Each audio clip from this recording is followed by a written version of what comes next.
বিসমিল্লাহির রহমানির রহিম। আজকে আলোচ্য বিষয় হিসাব সমীকরণ। আমাদের হিসাব বিজ্ঞানের যিনি জনক লুকা পেসিলি স্যার, সেই লুকা পেসিলি স্যার হিসাব সমীকরণের উপর যে সূত্রটি দিয়েছিলেন, যে সমীকরণটি দিয়েছিলেন, কালের বিবর্তনে সেই সমীকরণটিকে আধুনিক সমীকরণে রূপান্তর করা হয়েছে এবং আধুনিক সমীকরণটির বর্ধিত রূপ সহ বিস্তারিত আলোচনা করা হয়েছে এবং সেই আলোচনার পরিপ্রেক্ষিতে, সেই সূত্রের পরিপ্রেক্ষিতে আমরা আজকের ক্লাসটির পূর্ণাঙ্গ আলোচনা এবং বিস্তারিত ভাবে অঙ্কটি আমরা সমাধান করার চেষ্টা করব। বিসমিল্লাহির রহমানির রহিম।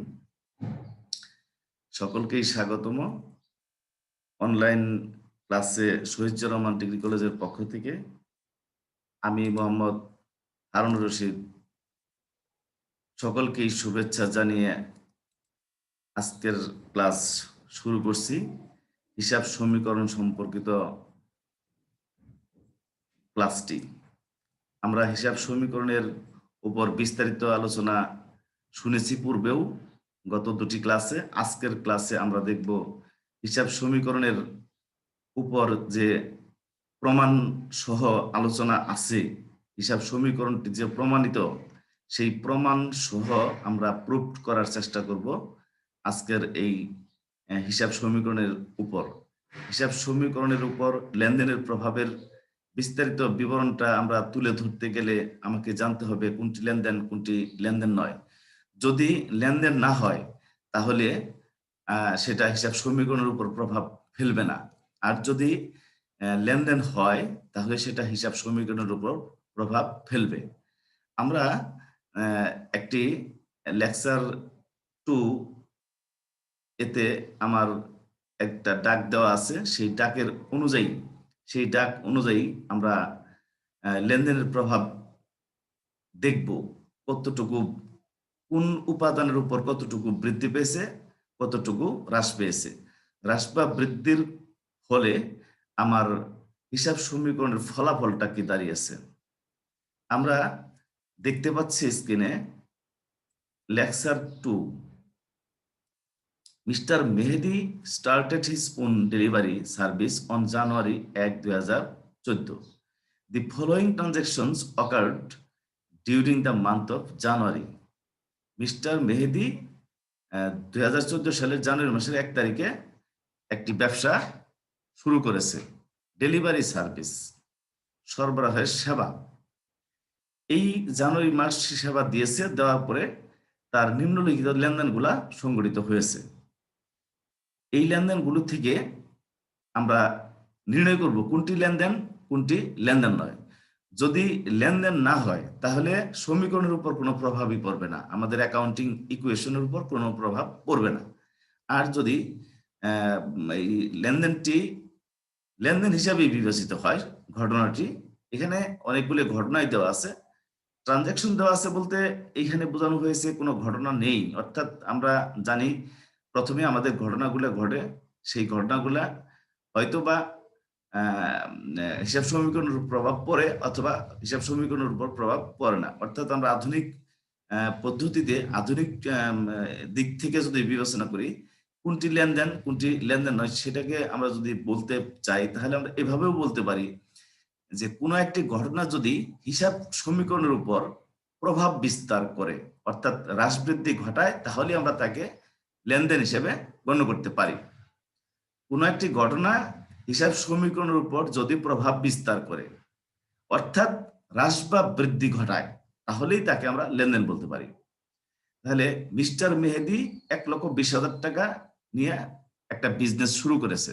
মিস্টার মেহেদি ইনভেস্টেড টাকা 1,20,000 ক্যাশ ইন দ্য বিজনেস। তাহলে আমরা জানলাম এটা লেনদেন। এখন লেনদেন আমরা কিভাবে বুঝবো? যদি প্রত্যেকটা ঘটনার মধ্যে অন্তত এই 3টি বৈশিষ্ট্য উল্লেখ থাকে। একটি হলো আর্থিক অবস্থার পরিবর্তন, অর্থের অঙ্কে পরিমাপযোগ্য দুটি পক্ষ। এই 3টা বৈশিষ্ট্য যদি কোনো ঘটনার মধ্যে থাকে তাহলে সেটাকে আমরা লেনদেন বলে বিবেচনা করে থাকি। মিস্টার মেহেদি 1,20,000 টাকা নিয়ে ব্যবসা শুরু করছে। তাহলে মিস্টার মেহেদীর বাসায় ১,২০,০০০ টাকা হ্রাস পেয়েছে, তার ব্যবসায় ১,২০,০০০ টাকা বৃদ্ধি পেয়েছে। অর্থাৎ আর্থিক অবস্থার পরিবর্তন হয়েছে। সে কত টাকা নিয়ে ব্যবসা শুরু করেছে? ১,২০,০০০ টাকা। তাহলে টাকায় পরিমাপযোগ্য। দুটি পক্ষ অবশ্যই আছে। মিস্টার মেহেদী কারবারে দিয়েছে, কারবার ১,২০,০০০ টাকা গ্রহণ করেছে। সুতরাং এটি লেনদেন। এভাবে ১ তারিখ থেকে ৩১ তারিখ পর্যন্ত আমার কয়েকটি লেনদেন দেওয়া আছে। এই লেনদেনগুলোর প্রভাবের বিবরণী আমি তৈরি করব। আমার কাছে চেয়েছে ইনস্ট্রাকশনসে বলা আছে, show the effects of each of the transaction on the accounting equation. তাহলে উপরের যে লেনদেনগুলো রয়ে গেছে সেই লেনদেনগুলো দ্বারা আমরা হিসাব সমীকরণের উপর কি প্রভাবটা পড়বে সেই প্রভাবটা দেখাতে বলছে। শো দ্য ইফেক্টস, প্রভাব দেখাও, of each of the above transaction, উপরের প্রত্যেকটি লেনদেন দ্বারা কোথায় প্রভাবটা দেখাবো আমরা? On the accounting equation. আমার কাছে এই একটা বিষয় ইনস্ট্রাকশনে চেয়েছে। ২, প্রুভ দ্য অ্যাকাউন্টিং ইকুয়েশন, হিসাব সমীকরণটি প্রমাণ করতে বলেছে। আমরা এই দুটি জিনিস এই ডাক থেকে নির্ণয় করব। তাহলে আমরা জানুয়ারি ২ তারিখে পারচেজ ইকুইপমেন্ট টাকা ১৫,০০০, এই ১৫,০০০ টাকার ইকুইপমেন্ট কিনছে। এর মধ্যে সে নগদ, হি পেইড টাকা ৫,০০০ ইন ক্যাশ, সে নগদে পরিশোধ করছে ৫,০০০ টাকা and signed A note payable for the remaining balance, অবশিষ্ট টাকার জন্য সে নোট পেয়েবল স্বাক্ষর করেছে। ৫ তারিখ আছে পেইড টাকা ১৫০০ for office rent of the month, এই জানুয়ারি মাসের জন্য সে ঘর ভাড়া পরিশোধ করেছে কত টাকা? ১৫০০ টাকা। ৭ তারিখে বলা আছে পারফর্ম টাকা ২০,০০০ অফ সার্ভিস অন অ্যাকাউন্ট। ৭ তারিখে গিয়া এই মিস্টার মেহেদী ২০,০০০ টাকা সেবা প্রদান করছে, কিন্তু টাকাটা নগদে পায়নি, অন অ্যাকাউন্ট অর্থ হলো বাকিতে বা ধারে।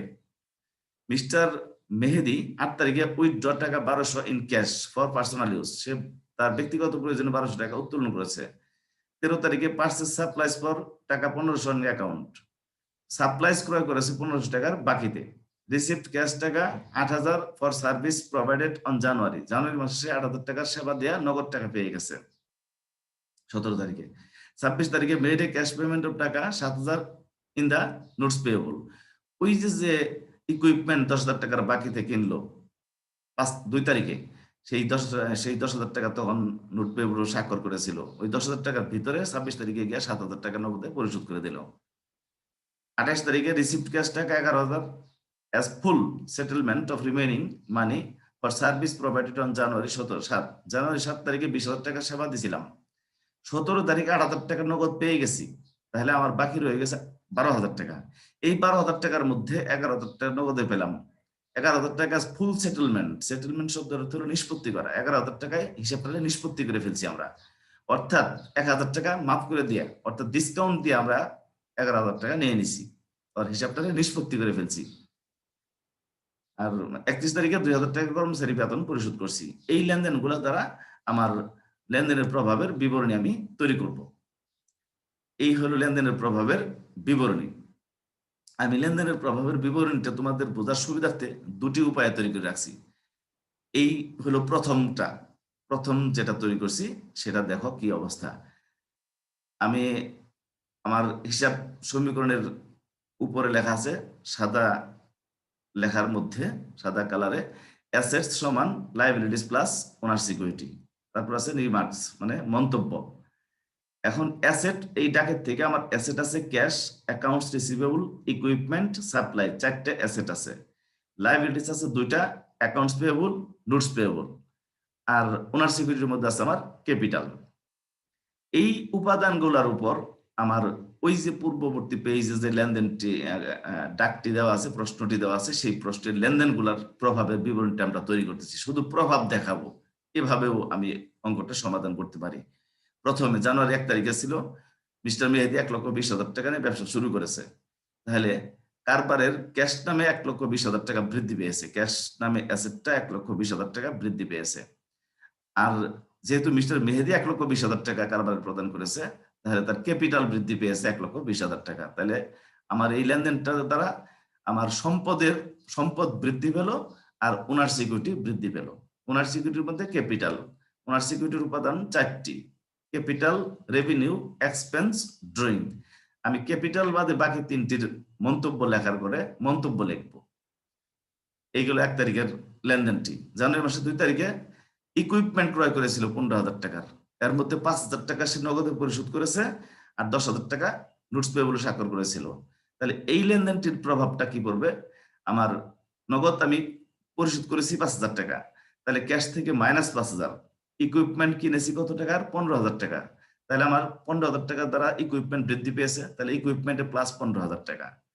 এবার 10,000 টাকা আমরা নোটস পেয়েবল স্বাক্ষর করেছিলাম। তাহলে নোটস পেয়েবল নামে আমার দায় বৃদ্ধি পেয়েছে কত টাকা? 10,000 টাকা। নিশ্চয়ই আমরা বুঝতে পারলাম। একটি লেনদেনের প্রভাব কমপক্ষে 2টি জায়গাতে পড়বে। 2 বা ততোধিক জায়গাতেই পড়বে। এই লেনদেনটির প্রভাব 3 জায়গায় পড়েছে। ক্যাশ নামে সম্পত্তি হ্রাস পেয়েছে 5,000 টাকা, ইকুইপমেন্ট নামে সম্পত্তি বৃদ্ধি পেয়েছে 15,000 টাকা, নোটস পেয়েবল নামে দায় বৃদ্ধি পেয়েছে 10,000 টাকা। ক্লিয়ার? এবার 5 তারিখে ঘর ভাড়া পরিশোধ করেছিল চলতি মাসের 1500 টাকা। নগদ পরিশোধ করেছে। তাহলে আমার ক্যাশ নামে সম্পদ হ্রাস পেয়েছে 1500 টাকা। আর যেহেতু ঘর ভাড়াটা আমার খরচ বা এক্সপেন্স হলেই আমার ক্যাপিটাল থেকে মাইনাস হবে। আমি ক্যাপিটালে মাইনাস করে রাখছি 1500 টাকা। মন্তব্যের করে লিখতে হবে রেন্ট এক্সপেন্স কোন খরচ, সেই খরচের নামটা লিখতে হবে। আমি এই সমাধানটিতে প্রত্যেকটা লেনদেন প্রত্যেক তারিখে লেনদেনের পর যে ব্যালেন্স নামিয়ে দেখাইতে হয় সেই ব্যালেন্সটা আমি নামাইনি। আমি পরবর্তী পৃষ্ঠাতে যে অঙ্কটি এই অঙ্কটি আবার করে রেখেছি ব্যালেন্স নামিয়ে দিয়ে তোমাদের 2 ভাবেই দেখিয়ে দিয়েছি। তোমরা 2 ভাবে করলে 2 ভাবের যেভাবে একভাবে করবা তাতেই তোমাদের অঙ্কটি হয়ে যাবে, কোনো সমস্যা নেই। ব্যালেন্স প্রতি ডেটের পরে পরে যদি আমি ব্যালেন্স নামিয়ে করি তাও আমার অঙ্ক হবে। আমি পরবর্তী পৃষ্ঠায় যে আলোচনা করছি 7 তারিখে আমরা সেবা দিছিলাম। মিস্টার মেহেদি 20,000 টাকার সেবা দিয়েছিল বাকিতে সেবা দেওয়ার অর্থ হলো আমি টাকা পাবো, পাইনি এখনো। তাহলে আমি যদি টাকা মানুষের কাছে কোনো ব্যক্তি বা প্রতিষ্ঠানের নিকট আমি টাকা পাই তাহলে আমার অ্যাকাউন্টস রিসিভ নামে প্রাপ্য হিসাব বৃদ্ধি পায়। অ্যাকাউন্টস রিসিভেবল বা প্রাপ্য হিসাব নামে সম্পত্তি বৃদ্ধি পায়। আমি অ্যাকাউন্টস রিসিভেবল প্লাস করছি। আর এটা যেহেতু আয়, তাহলে আয় হওয়ার সাথে সাথে আমার ক্যাপিটালে বৃদ্ধি পাবে, মূলধন বৃদ্ধি পায়। আমি ক্যাপিটালে প্লাস 20,000 লিখেছি। মন্তব্যের করে কি সার্ভিস রেভিনিউ। তাহলে আয় হওয়ার সাথে সাথে ক্যাপিটাল বৃদ্ধি পায়, কথাটা মাথায় রাখতে হবে। এবং খরচ সংগঠিত হওয়ার সাথে সাথে ক্যাপিটাল হ্রাস পায়। তাহলে খরচ হলে ক্যাপিটাল থেকে মাইনাস, আয় হলে ক্যাপিটালে প্লাস। এখন দেখবো সেই খরচের টাকা যদি নগদে দিয়ে থাকি তাহলে ক্যাশ থেকে মাইনাস, আর আয়ের টাকা যদি নগদে পেয়ে থাকি তাহলে ক্যাশে প্লাস হবে। কিন্তু এই আয়ের টাকাটা আমি বাকিতে পাইছি, অর্থাৎ নগদে পাইনি। সুতরাং অ্যাকাউন্টস রিসিভ নামে সম্পত্তি বৃদ্ধি পাবে।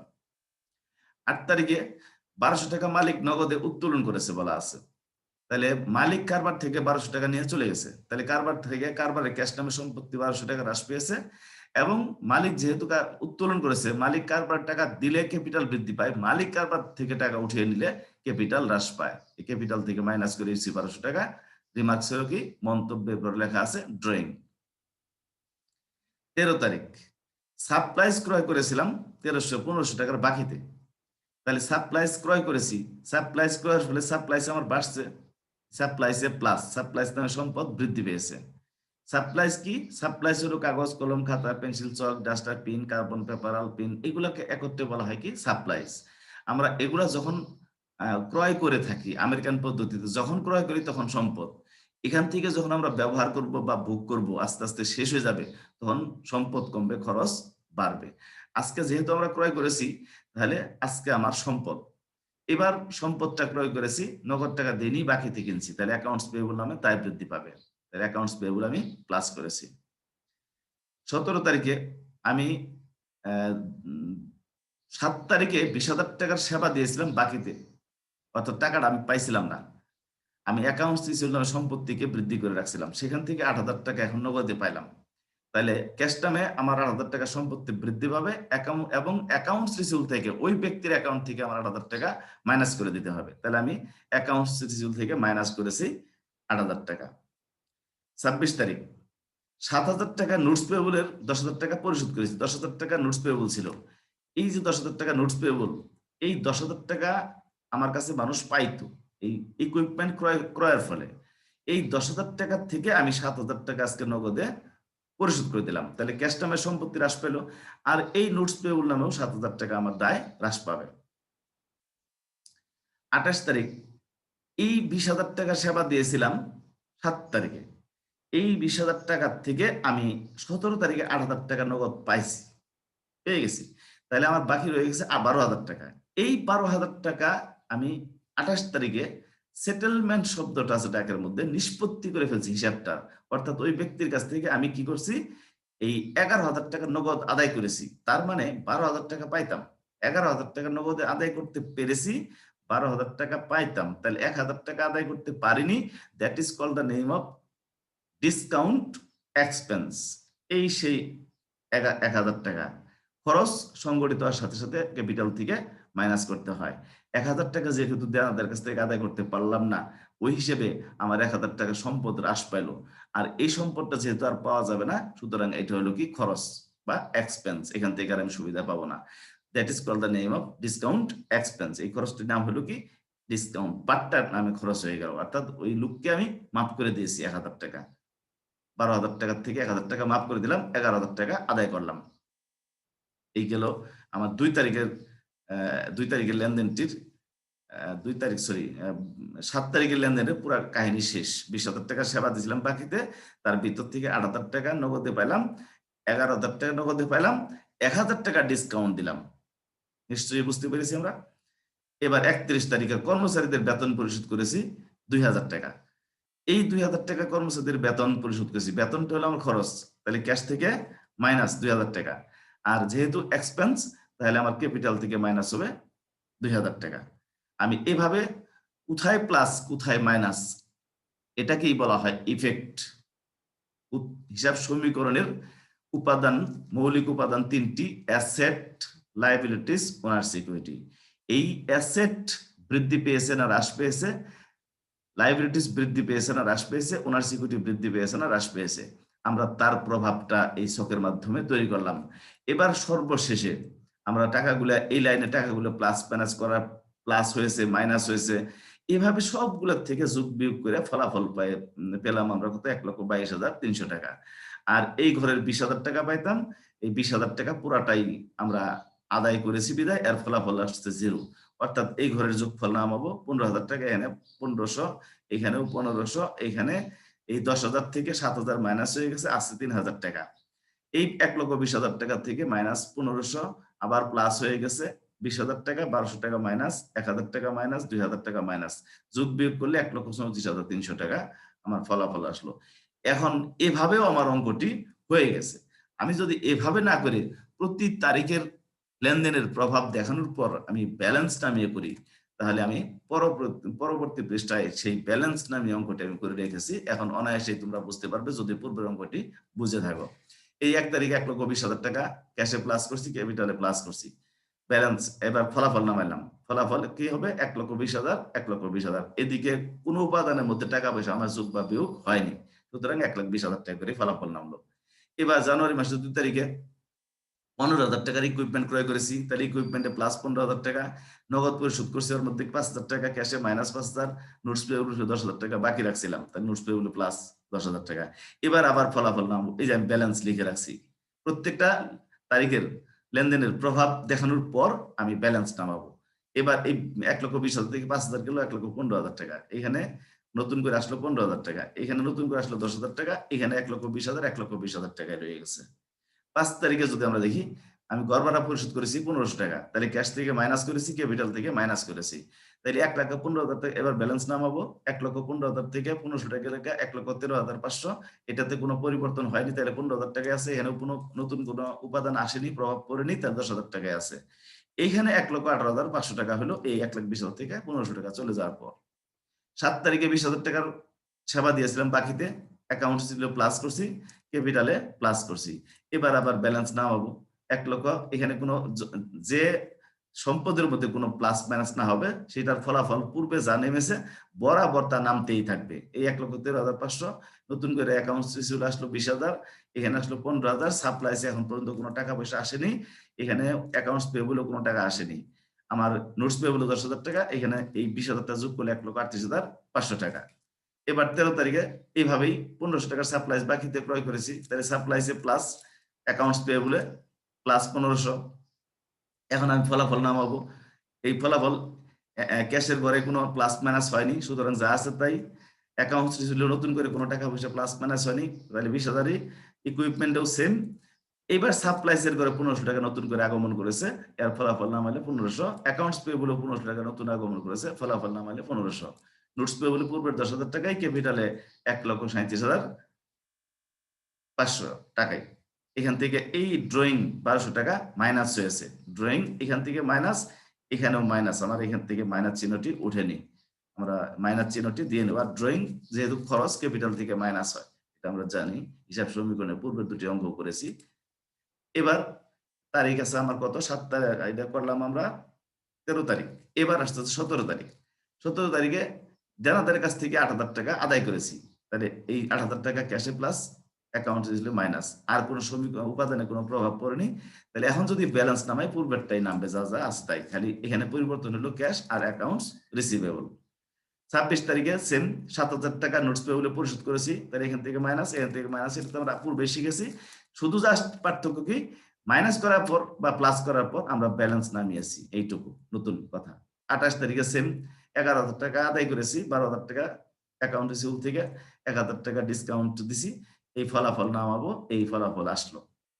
31 তারিখে 2,000 টাকা কর্মচারীদের বেতন পরিশোধ করেছি, তাহলে ক্যাশ থেকে মাইনাস, ক্যাপিটাল থেকে মাইনাস, স্যালারিজ এক্সপেন্স। এবার ফলাফল নামাইলাম, ওই পূর্বের ফলাফলই আসবে, ফলাফল একই আসবে, শুধু প্রত্যেক তারিখের পর ব্যালেন্স নামাইলাম আর নামাইলাম না, এই হলো পার্থক্য। আমি যদি এবার আমার ইকুয়েশন এর 2 নাম্বার একটা করণীয় ছিল, প্রুফ দ্য অ্যাকাউন্টিং ইকুয়েশন। এই proof the accounting equation, we know that assets সমান লায়াবিলিটিস প্লাস ওনার সিকিউরিটি, এই সমীকরণ বা সূত্রটি আমরা জানি। লুকা পেসিলি স্যার, হিসাব বিজ্ঞানের জনক যিনি, তিনি এই সূত্রটা দিয়ে গেছেন আমাদের হিসাব বিজ্ঞানের উপর, অ্যাসেটস সমান লায়াবিলিটিস প্লাস ওনার সিকিউরিটি।